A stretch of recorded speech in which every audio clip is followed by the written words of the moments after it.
నాన్న దండాలు పడి ఒక 15,000 రూపాయలు మిగిలేండి. అట్లా 3 సంవత్సరాలు వచ్చిన కర్మానికి ఇక తప్పది అన్న ఆలోచనతో ఒక 3 సంవత్సరాలు గడిపిన. ఆ 3 సంవత్సరాల తర్వాత మళ్ళీ ఇంటికి వచ్చి మళ్ళీ వ్యవసాయం చేసుకుంటున్న క్రమంలోనే మహేష్ సార్ మాకు అగ్రి గ్రాంట్స్ కూడా జరిగింది. సో మంచి రిజల్ట్ వచ్చింది. అట్లా మెల్లమెల్లగా home care product excellent result వచ్చింది.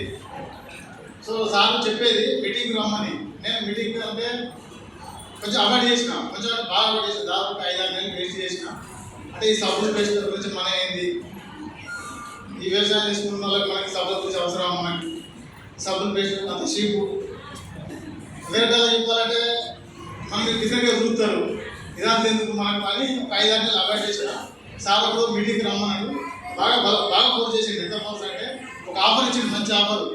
ఎట్లా అంటే ఈ మీటింగ్ అంటే నేను మీకు ఇక ఫోన్ చేయాలిగా, ఇది లాస్ట్ ఫోన్ అన్నాడు. నేనేమనుకున్నా అంటే ఈ మీటింగ్ కొద్దిగా సార్ ఫోన్ చేయడు, నేను సేఫ్ ఉండొచ్చు అనుకున్నా. సో మీటింగ్ వచ్చిన తర్వాత అర్థమైంది. సో ఇక్కడ మేము ఎట్లా చెప్తున్నామో అక్కడ కూడా మీటింగ్లో ఛాంపియన్ చేయాలి. కొంతమంది లీడర్స్ తెచ్చుకొని చెప్తున్నారు అంటే ఈ ప్రాబ్లం ఇది వాడినా మా చెట్టు ఇంత 2 years అవుతుంది, 1 lakh, 3 years అవుతుంది, 2 lakh. రమేష్ సార్ చెకప్పుడు 2,70,000 సంథింగ్ ప్రదేశ్. సో నాకు అనిపించింది అంటే వీళ్ళకు అందరికీ అనుభవాలు ఉన్నాయి కావచ్చు, మంచిగా స్టడీ చేసేది కావచ్చు. సో వీళ్ళకి తొందరగా చెక్లు వచ్చినాయి, తొందరగా ఇన్కమ్ వస్తుంది. మనకు 3 సంవత్సరాలు 4 సంవత్సరాలు పట్టింది 50,000 రావడానికి. 3 సంవత్సరాలు కష్టపడ్డాం. అక్కడ కోయక ఎన్నో కష్టాలు పడి 15,000 పనిచేసినాం. ఇక్కడ ఇంటి దగ్గర భార్య పిల్లలు చూసినప్పుడు నెలకు 50,000 కానీ మన అప్పుడే ఫిక్స్ అయినా.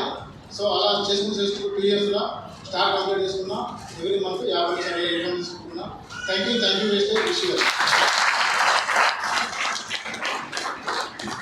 కంపెనీ కారు తీసుకోవడం జరిగింది. అసలు కార్ అంటే నాకు కళ ఉండే, అది కళ కూడా అసలు అయితే సాధ్యం అయితే ఏదో సెకండ్